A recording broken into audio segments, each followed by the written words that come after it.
All right, let's just jump right in. Have you ever stopped to think about how a single social media post, something that's maybe just a few seconds long, can now ignite a firestorm that wipes billions of dollars off the value of the world's biggest brands? It sounds crazy, right? But we are in a totally new era of consumer power, and believe me, the consequences are staggering. So where did this recent wave all start? Well, the flashpoint was the 2024 Met Gala. On one hand, you had all this extreme opulence on display, while at the very same time, the UN was reporting a full-blown famine in northern Gaza. The contrast was just jarring. And then, influencer Haley Khalil posts this video, lip-syncing to the audio, "Let Them Eat Cake." And that single, simple clip, it became the spark that lit the whole fuse. And that spark, it really did ignite a powerful new movement. So that brings us to our first section, where we're going to break down exactly what people are calling the digital guillotine. Now here's what's so incredibly smart about this new form of protest. It goes way beyond just unfollowing someone. The Blockout 2024 movement is a direct economic and, crucially, an algorithmic attack. See, by blocking, users are actively torpedoing a brand's visibility, and less visibility means less ad revenue. They are targeting what the source material calls intangible data assets. You know, the very currency that makes the entire digital economy run. So, you might be wondering, how did this online movement actually translate into real-world money? Well, the financial impact has been absolutely massive. I mean, the numbers here really do speak for themselves. We're talking about household names taking incredible hits. You see Starbucks, Tesla, Mercedes-Benz. These are brands that for a long time seemed untouchable. It's just a crystal clear sign that no brand is too big to be affected when consumer sentiment shifts this dramatically. Let's just focus on Starbucks for a second. The scale of this loss is hard to even wrap your head around. A $21.9 billion drop in brand value. That is a catastrophic 36% plummet in a single year. It was so bad it actually cost them the title of the world's most valuable restaurant brand for the first time since 2016, a huge fall from grace. So what happened? It was basically a perfect storm. It all started when the company's own union posted a message of solidarity with Palestinians. But then Starbucks corporate responded by suing their own union. For a lot of customers, that lawsuit was the absolute final straw. It just compounded the brand's existing association with its pro-Israel former CEO, and from there it just triggered these intense global boycotts that led to massive financial damage. And McDonald's, they faced a really similar crisis. Look at this. Their international sales growth just collapsed, going from a super healthy 16.5% all the way down to basically zero, just 0.7%. And the trigger for all of this? An Israeli franchisee announced they were giving out thousands of free meals to Israeli soldiers. Those images went viral, sparking global outrage and creating this deep rift with franchisees in Muslim-majority countries who came out and publicly condemned the move.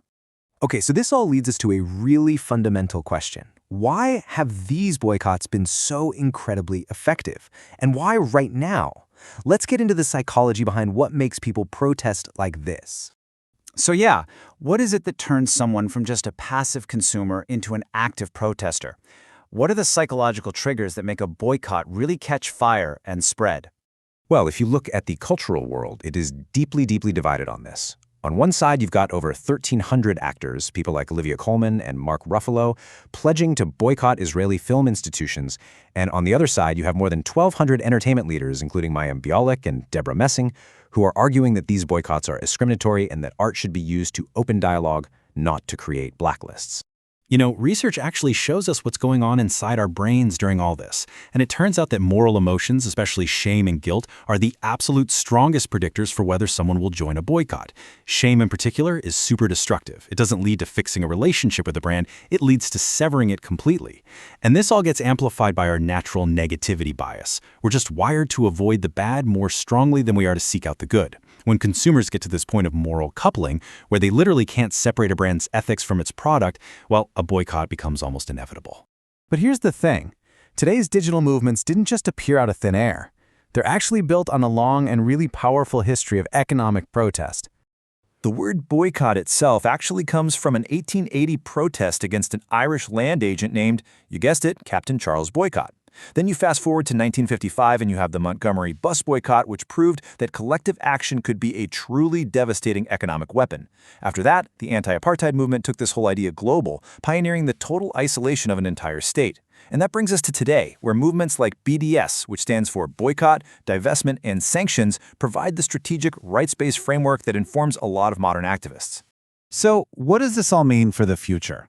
Well, the most crucial point is that the ground has fundamentally shifted for pretty much every multinational corporation on the planet.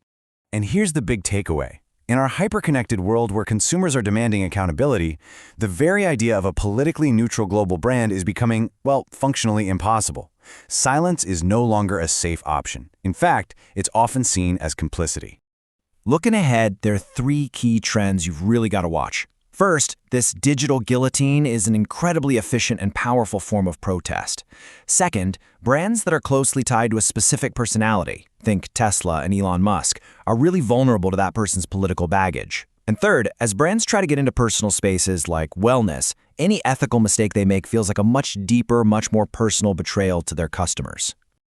Ultimately, it all boils down to trust. See, consumers are no longer satisfied with just slick marketing. They are demanding radical transparency. They want to see that a brand's pricing, its labor policies, and its geopolitical stance all line up.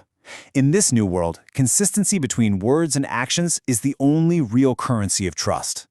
Which, of course, leaves us with one final, pretty provocative question. As information spreads instantly, and every single purchase we make can be seen as a political statement, has the era of the neutral corporation just come to an end? Is taking a side one way or another now simply the cost of doing business?